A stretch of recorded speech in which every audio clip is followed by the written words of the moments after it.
KaraokeBooks. Rilla of Ingleside. Lucy Maud Montgomery. Audiobook. Chapter 3. Moonlit Mirth.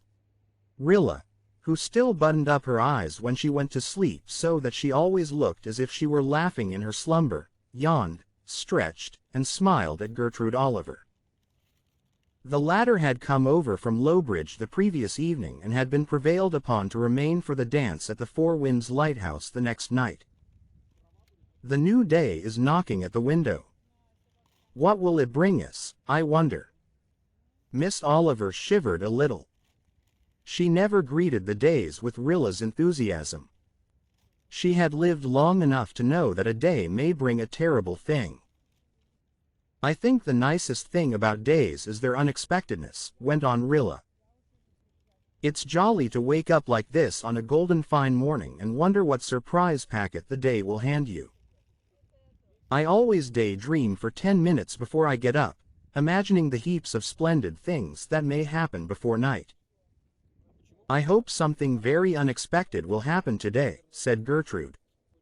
I hope the mail will bring us news that war has been averted between Germany and France. Oh, yes, said Rilla vaguely. It will be dreadful if it isn't, I suppose. But it won't really matter much to us, will it? I think a war would be so exciting. The Boer War was, they say, but I don't remember anything about it, of course. Miss Oliver, shall I wear my white dress tonight or my new green one? The green one is by far the prettier, of course, but I'm almost afraid to wear it to a shore dance for fear something will happen to it. And will you do my hair the new way? None of the other girls in the Glen wear it yet and it will make such a sensation. How did you induce your mother to let you go to the dance? Oh, Walter coaxed her over. He knew I would be heartbroken if I didn't go. It's my first really truly grown-up party, Miss Oliver, and I've just lain awake at nights for a week thinking it over. When I saw the sun shining this morning I wanted to whoop for joy. It would be simply terrible if it rained tonight. I think I'll wear the green dress and risk it. I want to look my nicest at my first party. Besides, it's an inch longer than my white one. And I'll wear my silver slippers too. Mrs. Ford sent them to me last Christmas and I've never had a chance to wear them yet. They're the dearest things. Oh, Miss Oliver, I do hope some of the boys will ask me to dance. I shall die of mortification, truly I will, if nobody does and I have to sit stuck up against the wall all the evening. Of course Carl and Jerry can't dance because they're the minister's sons, or else I could depend on them to save me from utter disgrace. You'll have plenty of partners. All the over-harbor boys are coming. There'll be far more boys than girls.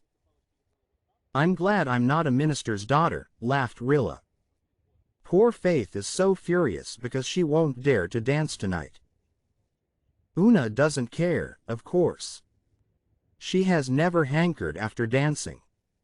Somebody told Faith there would be a taffy pull in the kitchen for those who didn't dance and you should have seen the face she made. She and Jem will sit out on the rocks most of the evening, I suppose. Did you know that we are all to walk down as far as that little creek below the old House of Dreams and then sail to the lighthouse? Won't it just be absolutely divine? When I was 15 I talked in italics and superlatives too, said Miss Oliver sarcastically. I think the party promises to be pleasant for young Fry. I expect to be bored. None of those boys will bother dancing with an old maid like me. Jem and Walter will take me out once out of charity. So you can't expect me to look forward to it with your touching young rapture. Didn't you have a good time at your first party, though, Miss Oliver? No. I had a hateful time. I was shabby and homely and nobody asked me to dance except one boy, homelier and shabbier than myself. He was so awkward I hated him, and even he didn't ask me again. I had no real girlhood, Rilla. It's a sad loss. That's why I want you to have a splendid, happy girlhood. And I hope your first party will be one you'll remember all your life with pleasure. I dreamed last night I was at the dance, and right in the middle of things I discovered I was dressed in my kimono and bedroom shoes," sighed Rilla. I woke up with a gasp of horror. "Speaking of dreams, I had an odd one," said Miss Oliver absently. "It was one of those vivid dreams I sometimes have. They are not the vague jumble of ordinary dreams. They're as clear-cut and real as life." "What was your dream?" "I was standing on the veranda steps, here at Ingleside, looking down over the fields of the glen. All at once, far in the distance, I saw a long, silvery, glistening wave breaking over them. It came nearer and nearer, just a succession of little white waves like those that break on the sandshore sometimes. The glen was being swallowed up. I thought, surely the waves will not come near Ingleside, but they came nearer and nearer, so rapidly, before I could move or call they were breaking right at my feet, and everything was gone. There was nothing but a waste of stormy water where the glen had been. I tried to draw back, and I saw that the edge of my dress was wet with blood, and I woke, shivering. I don't like the dream. There was some sinister significance in it. That kind of vivid dream always comes true with me. I hope it doesn't mean there's a storm coming up from the east to spoil the party," murmured Rilla. "Incorrigible 15, said Miss Oliver dryly. "No, Rilla, my Rilla, I don't think there is any danger that it foretells anything so awful as that." There had been an undercurrent of tension in the Ingleside existence for several days. Only Rilla, absorbed in her own budding life, was unaware of it. Dr. Blythe had taken to looking grave and saying little over the daily paper. Jem and Walter were keenly interested in the news it brought. Jem sought Walter out in excitement that evening. "Oh, boy, Germany has declared war on France. This means that England will fight too, probably, and if she does, well, the piper of your old fancy will have come at last." "It wasn't a fancy," said Walter slowly. "It was a presentiment, a vision, Jem. I really saw him for a moment that evening long ago." "Suppose England does fight? Why, we'll all have to turn in and help her," cried Jem gaily. "We couldn't let the old gray mother of the Northern Sea fight it out alone, could we?" "But you can't go. The typhoid has done you out of that." "Sort of a shame, eh?" Walter did not say whether it was a shame or not. He looked silently over the glen to the dimpling blue harbor beyond. "We're the cubs. We've got to pitch in tooth and claw if it comes to a family row," Jem went on cheerfully, rumpling up his red curls with a strong, lean, sensitive brown hand, the hand of the born surgeon, his father often thought. "What an adventure it would be! But I suppose Gray or some of those wary old chaps will patch matters up at the 11th hour. It'll be a rotten shame if they leave France in the lurch, though. If they don't, we'll see some fun. Well, I suppose it's time to get ready for the spree at the light." Jem departed whistling. "Why, 100 pipers and Walter stood for a long time where he was. There was a little frown on his forehead. This had all come up with the blackness and suddenness of a thundercloud. A few days ago nobody had even thought of such a thing. It was absurd to think of it now. Some way out would be found. War was a hellish, horrible, hideous thing, too horrible and hideous to happen in the 20th century between civilized nations. The mere thought of it was hideous, and made Walter unhappy in its threat to the beauty of life. He would not think of it, he would resolutely put it out of his mind. How beautiful the old glen was, in its August ripeness, with its chain of bowery old homesteads, tilled meadows and quiet gardens. The western sky was like a great golden pearl. Far down the harbor was frosted with a dawning moonlight. The air was full of exquisite sounds, sleepy robin whistles, wonderful, mournful, soft murmurs of wind in the twilit trees, rustle of aspen poplars talking in silvery whispers and shaking their dainty, heart-shaped leaves, lilting young laughter from the windows of rooms where the girls were making ready for the dance. The world was steeped in maddening loveliness of sound and color. He would think only of these things and of the deep, subtle joy they gave him. Anyhow, no one will expect me to go, he thought. As Jem says, typhoid has seen to that. Rilla was leaning out of her room window, dressed for the dance. A yellow pansy slipped from her hair and fell out over the sill like a falling star of gold. She caught at it vainly, but there were enough left. Miss Oliver had woven a little wreath of them for her pet's hair. "It's so beautifully calm, isn't that splendid? We'll have a perfect night. Listen, Miss Oliver. I can hear those old bells in Rainbow Valley quite clearly. They've been hanging there for over 10 years. Their wind chime always makes me think of the aerial, celestial music Adam and Eve heard in Milton's Eden," responded Miss Oliver. "We used to have such fun in Rainbow Valley when we were children," said Rilla dreamily.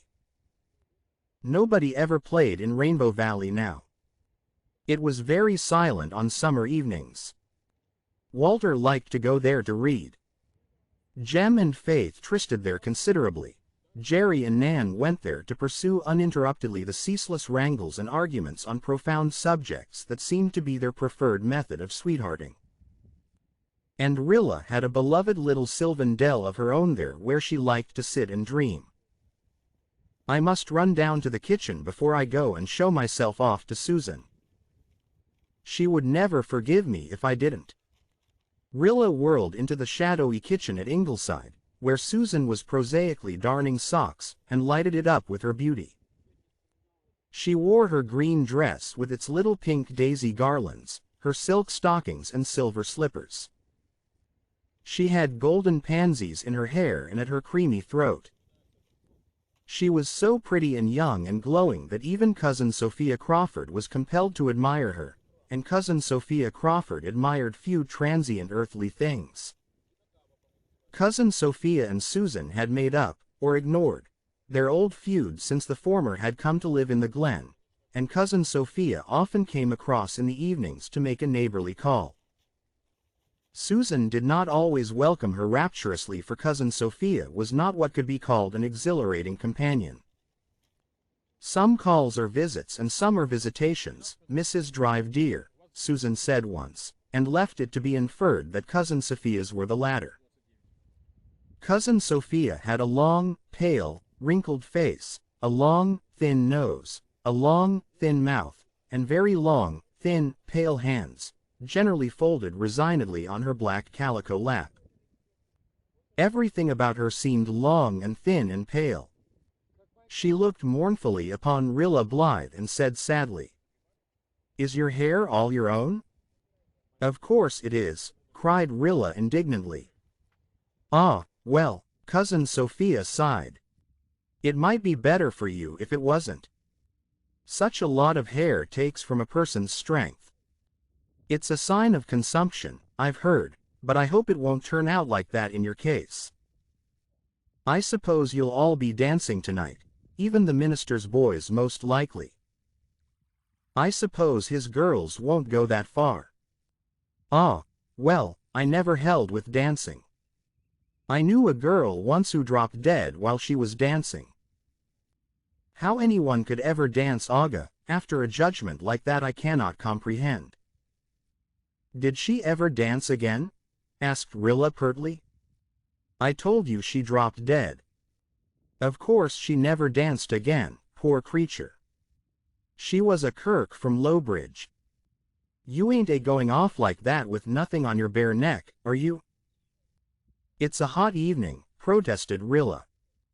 "But I'll put on a scarf when we go on the water." I knew of a boatload of young folks who went sailing on that harbor 40 years ago just such a night as this.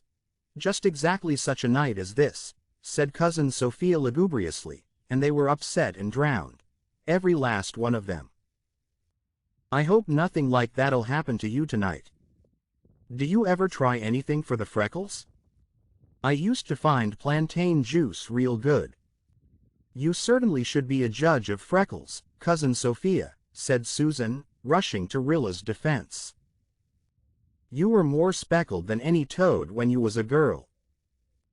Rilla's only come in summer, but yours stayed put, season in and season out, and you had not a ground color like hers behind them neither. You look real nice, Rilla, and that way of fixing your hair is becoming. But you are not going to walk to the harbor in those slippers, are you? Oh, no. We'll all wear our old shoes to the harbor and carry our slippers. Do you like my dress, Susan? It minds me of a dress I wore when I was a girl, sighed Cousin Sophia before Susan could reply.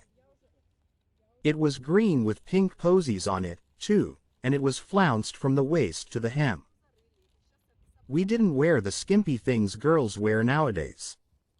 Ah me, times has changed, and not for the better, I'm afraid. I tore a big hole in it that night and someone spilled a cup of tea all over it. Ruined it completely. But I hope nothing will happen to your dress. It oughter to be a bit longer, I'm thinking. Your legs are so terrible long and thin. Mrs. Dr. Blythe does not approve of little girls dressing like grown-up ones, said Susan stiffly, intending merely a snub to Cousin Sophia. But Rilla felt insulted. A little girl indeed. She whisked out of the kitchen in high dudgeon. Another time she wouldn't go down to show herself off to Susan, who thought nobody was grown up until she was 60. And that horrid Cousin Sophia with her digs about freckles and legs.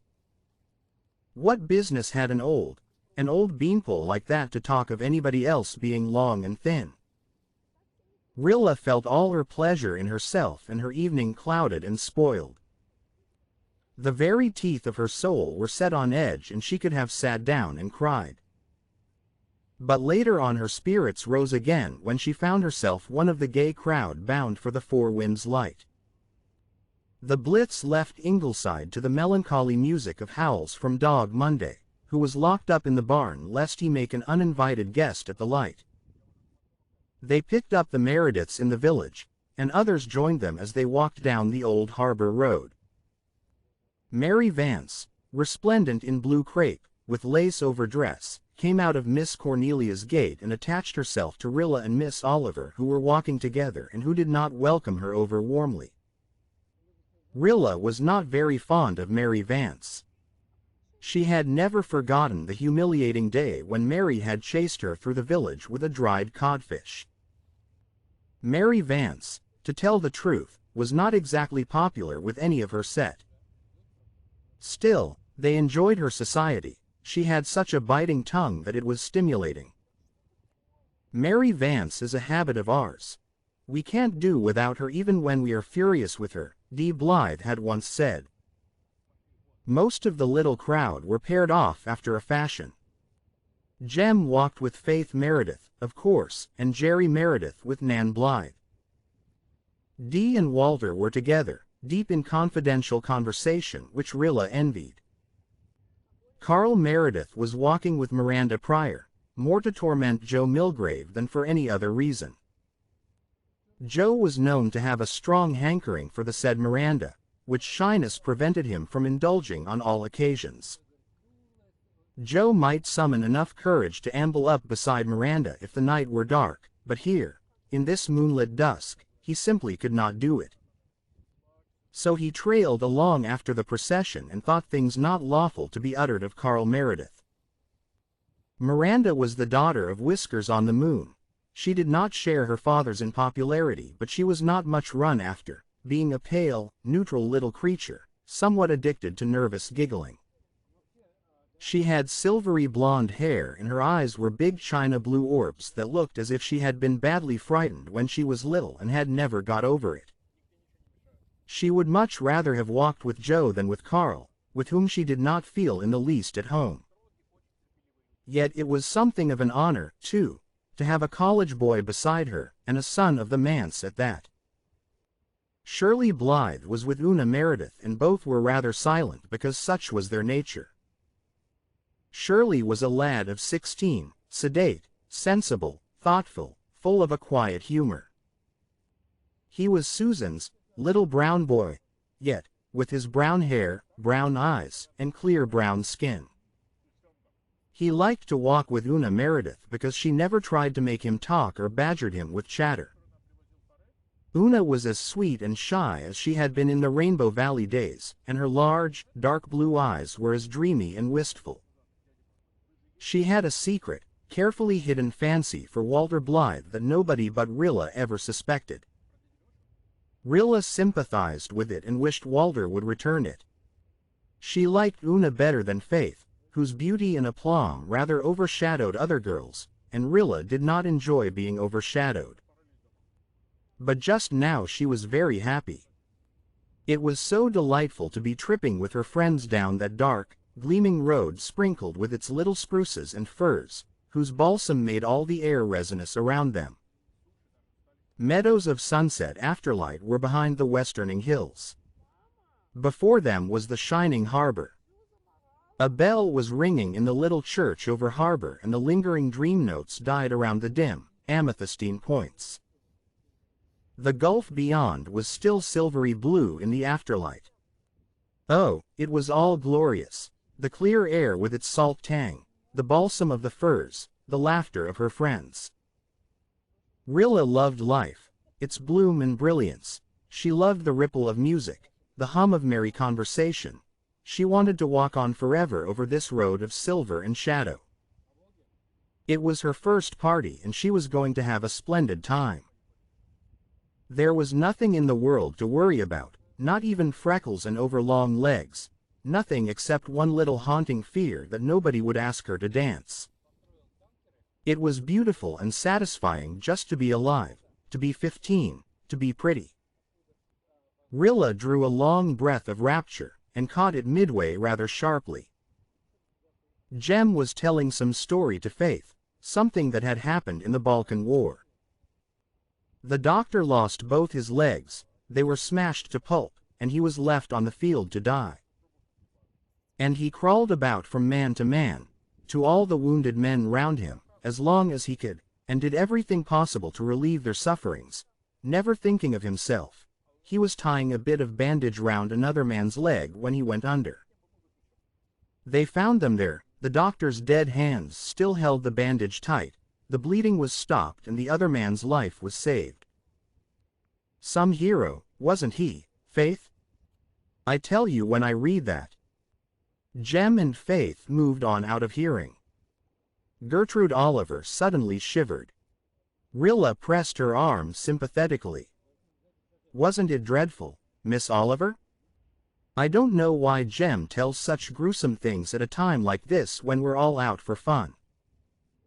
Do you think it dreadful, Rilla? I thought it wonderful, beautiful. Such a story makes one ashamed of ever doubting human nature. That man's action was godlike. And how humanity responds to the ideal of self-sacrifice. As for my shiver, I don't know what caused it. The evening is certainly warm enough.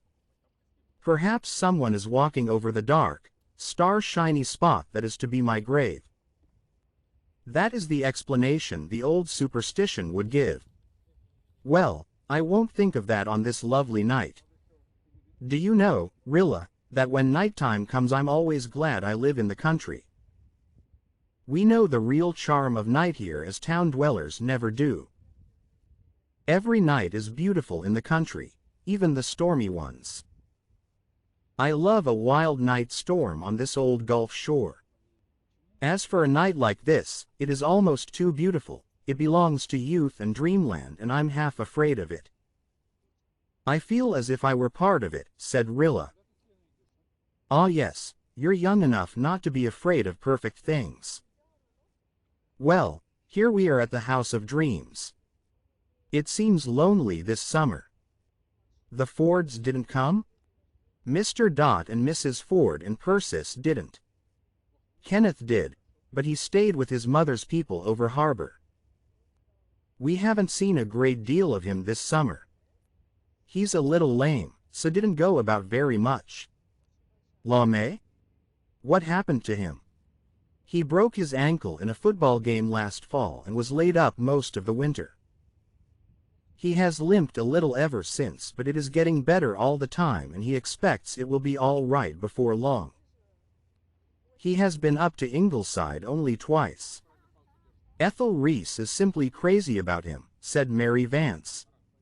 She hasn't got the sense she was born with where he is concerned. He walked home with her from the over-harbor church last prayer meeting night and the airs she has put on since would really make you weary of life. As if a Toronto boy like Ken Ford would ever really think of a country girl like Ethel. Rilla flushed. It did not matter to her if Kenneth Ford walked home with Ethel Reese a dozen times, it did not. Nothing that he did mattered to her. He was ages older than she was. He chummed with Nan and Dee and Faith, and looked upon her, Rilla, as a child whom he never noticed except to tease. And she detested Ethel Reese and Ethel Reese hated her, always had hated her since Walter had pummeled Dan so notoriously in Rainbow Valley days. But why need she be thought beneath Kenneth Ford's notice because she was a country girl, pray? As for Mary Vance, she was getting to be an out-and-out gossip and thought of nothing but who walked home with people. There was a little pier on the harbor shore below the House of Dreams, and 2 boats were moored there. One boat was skippered by Jem Blythe, the other by Joe Milgrave, who knew all about boats and was nothing loath to let Miranda Pryor see it. They raced down the harbor and Joe's boat won. More boats were coming down from the harbor head and across the harbor from the western side. Everywhere there was laughter. The big white tower on Four Winds Point was overflowing with light, while its revolving beacon flashed overhead. A family from Charlottetown, relatives of the light's keeper, were summering at the light, and they were giving the party to which all the young people of Four Winds and Glen St. Mary and over harbor had been invited. As Jem's boat swung in below the lighthouse, Rilla desperately snatched off her shoes and donned her silver slippers behind Miss Oliver's screening back. A glance had told her that the rock-cut steps climbing up to the light were lined with boys, and lighted by Chinese lanterns, and she was determined she would not walk up those steps in the heavy shoes her mother had insisted on her wearing for the road. The slippers pinched abominably, but nobody would have suspected it as Rilla tripped smilingly up the steps, her soft dark eyes glowing and questioning, her color deepening richly on her round, creamy cheeks. The very minute she reached the top of the steps an over-harbor boy asked her to dance, and the next moment they were in the pavilion that had been built seaward of the lighthouse for dances. It was a delightful spot, roofed over with fir boughs and hung with lanterns. Beyond was the sea in a radiance that glowed and shimmered, to the left the moonlit crests and hollows of the sand dunes, to the right the rocky shore with its inky shadows and its crystalline coves. Rilla and her partner swung in among the dancers. She drew a long breath of delight. What witching music Ned Burr of the Upper Glen was coaxing from his fiddle. It was really like the magical pipes of the old tale which compelled all who heard them to dance. How cool and fresh the Gulf breeze blew. How white and wonderful the moonlight was over everything. This was life, enchanting life. Rilla felt as if her feet and her soul both had wings. If you liked what you heard, please subscribe to the channel.